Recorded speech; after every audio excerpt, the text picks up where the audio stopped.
So you might remember me saying in the last video I posted that it was on Beyond Radio, and I said that I'd put the full interview up on my YouTube channel for people to listen to. Before I let you go and listen to the interview, I want to take a few moments to explain what Beyond Radio is.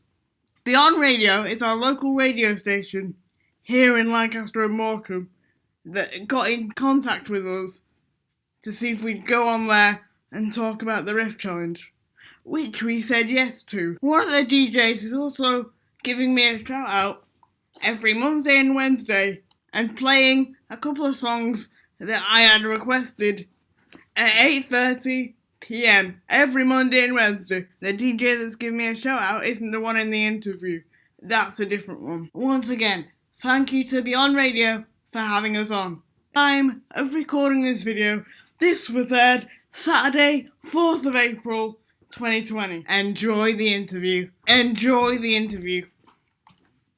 Beyond Radio, proudly working with St John's Hospice. Live Beyond Radio, it's North Lancashire's real local radio station. This afternoon we're having a chat with some really special people who are helping raise money for local charity. In a moment we'll be chatting to Rory and his dad Jim. Now Rory's 15 years old and suffers with cerebral palsy, and he'll soon be telling me about a great idea how to share music and raise money for charity. And we'll also be inviting you to take part too. The idea is called Rory's Rift Challenge, and we'll find out more very soon. But first I'd like to welcome Chris Pilkington from St John's Hospice. Hello, Chris. Hello, Nathan. So, firstly, I must say that we are observing our social distancing rules. We're all working from home at the moment. That's true, isn't it? Yep, more rather than 2 metres. I think we're about 2 miles apart now. I think so. We're okay.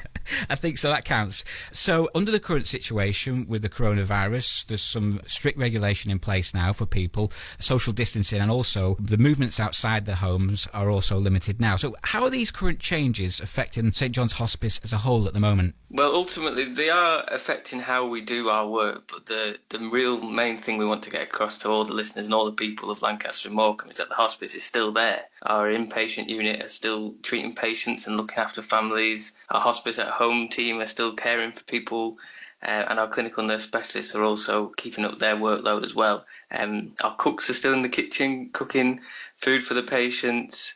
People like myself, the fundraisers, we're still trying to raise money, but we're working from home so that we can keep the hospice safe for our patients and our visitors as well. Also, Chris, we know that the hospice is largely run on funding and goodwill and donations, so people may be not able to leave the house but still want to do their thing in terms of volunteering or donating or somehow helping out the hospice. What can they do? That's right. So unfortunately, we are reliant on 2/3 of our funds that we need to keep the hospice going from fundraisers like Rory and from our normal events that have been had to be postponed. People can still get involved by visiting the website to see what fundraisers we are doing. The balloon race we're running, where people are, it's a virtual balloon race, so from the comfort of your own home you can sponsor an actual balloon that is being raced from Israel on Easter Sunday, and the one that travels the furthest will win, so it's a bit of fun really for that, as well as the spring draw that we talked about earlier. Unfortunately, due to social distancing, our volunteers aren't able to come into the hospice as normal, and we are so reliant on our volunteers. They're an amazing workforce, amazingly dedicated people, and the hospice is so thankful for what they bring to the organisation. I'm very pleased to say that a number of our volunteers have signed up because they can't come to the hospice. They have signed up to do the NHS volunteering first responders scheme. So they're helping the NHS and the RLI with their needs for people who are struggling with this virus. And we're also, with us administration staff working from home, we've also been in touch with the council as a hospice to offer our support and our assistance there to help with all the different volunteering schemes that they're running as well. So we're seeing that the community of Lancaster and Morecambe and the surrounding areas are really getting behind each other, the NHS and the hospice as a whole. Great stuff, Chris. Thank you very much for that. That's Chris Pilkington there from St John's Hospice telling us all about the important work that the volunteers are doing. And now we'll talk to Rory. Rory is 15 years old. He suffers with cerebral palsy and he's been raising money for St John's Hospice. Hello, Rory. Hi. So you're off school at the moment. You go to... Yeah, it is. Are you missing school? To be honest with you, no. Good. That's the right answer. So, Rory, you've been raising money for some time for charity, and in particular, you suffer from cerebral palsy, and I believe a year or so ago you had to raise some money, didn't you, for an operation? Tell me more about that, Rory. Yeah, we had to raise £16,000 for an operation to help my legs, and it went really successfully. We raised £16,000 in 3 weeks. That's amazing. Yeah. So, and this idea of Rory's Riff Challenge was born to raise the money, wasn't it? Tell me more about that. Yeah, so it's basically a riff challenge where people play their favourite parts of songs or do a riff and upload it to the Rory's Red Dot on my Facebook page. Okay, so people listening to this might not know what a riff is. Now, you tell me what is a riff? It's basically an intro to a song or a hook or something. Yeah? So it's like the popular bit of a piece of music that everyone knows, yeah.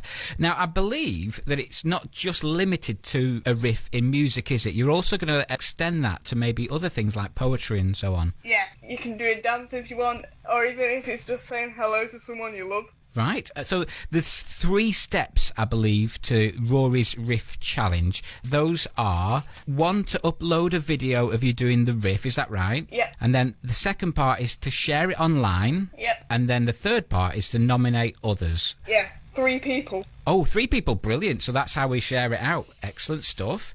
So it's a little bit like the Ice Bucket Challenge from a few years ago, isn't it? But we don't have to get wet. Yeah, no, we don't have to get wet. Rory, what was your favourite riff? What's your favourite piece of music that if you were sharing it, what would you use? There's so many. I can't really choose one. Well, you have to do it several times over if you've got so many. Now, I'll bring in Jim. Jim's your dad, isn't he? Yep. We'll have a chat with Jim. Jim, so this is a brilliant idea. I was just chatting to Rory there. Have you got any idea of how many people have got involved with this over the years? Oof, I think certainly at the first Riff Challenge we did, there was well over 250 people, probably close to 300. This time, so far, probably about 30 to 40 have come in so far, but I mean, it's early days yet. We've only been doing it just over a week, so we're hoping to extend on that. So how is the money raised then? Is it via awareness and people donate? Yeah, basically, it's anybody passing through the site. Obviously, we're asking people, they don't have to upload a riff. The donation is the most important thing, but there are links on the site that take you through to the Hospice page that Chris has set up, and you can donate from there, and that just basically goes through to a Hospice Central Fund. I believe that it's been all laid out on Facebook, this, because it's an easy platform to use, isn't it? And also they have their donation system as well. Chris, I believe 100% of the funds come into you, don't they? Whereas other platforms may take a small percentage. That's right. So we were really pleased. It was last September I managed to get us signed up to Facebook Donate. And this is the first kind of hospice-driven fundraiser that we've done with me and Rory and Jim for Rory's Hospice Riff Challenge. It's so far, since last Monday, it's raised just short of £1,800 at time of speaking. In general, because people can use Facebook and 100% of the money comes to the hospice, people have been doing their birthday fundraisers or they've been doing some in-memory fundraisers. And the last time I checked, maybe a month or 2 ago, it had raised about £13,000 for the hospice just from people sharing things on Facebook and clicking that donate button. So it's a really beneficial thing for us as we continue to raise the £9,000 a day that we need to raise to keep the doors open and keep caring for the community. And absolutely, it's one of those challenges that everyone can get involved with. Everyone has a favourite piece of music or a favourite poem or even just a silly dance that they can share online to raise the awareness and then nominate 3 other people. And then that feeds into the donation aspect, I guess, doesn't it? Yeah, that's the real gist of it, is when we want to kind of put some positivity on people's Facebook feeds as well, and people messing around in front of a camera with a guitar, or even if they're just saying a funny poem or just sharing some love to somebody that they're missing because of self-isolation.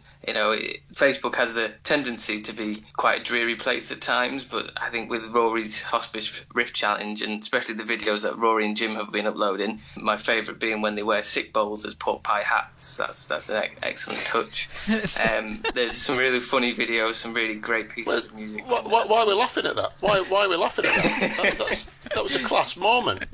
That's one we've got to look out for then. So we're wearing a sick bowl on your head. We'll have to have a look on social media now. If people are listening to this right now, wanting to find out more information, let's give them the address that they can go to. Who's going to give us that? So if they want to go to see all the riffs, they go to facebook.com/Rory's Hospice Riff Challenge, and that's where you can see all the videos of all the riffs that we've been doing. We've actually just changed it so that you can actually see all the riffs we did for Rory when he needed his rhizotomy operation, but the videos for the hospice have been running since last Monday. We also have some videos posted on our fundraising page, which you can see at tinyurl.com/Rory Riff. Great stuff. If you miss any of these details, we will make sure they're shared on the Beyond Radio Facebook page as well. I really do encourage you, if you're listening to this right now, maybe you're sat indoors thinking, what can we do? What can we do to entertain ourselves? Do get involved with this, whether you record the riff yourself or clip it from a social media page somewhere else. Just share your favourite riff. Make sure you tag in the pages,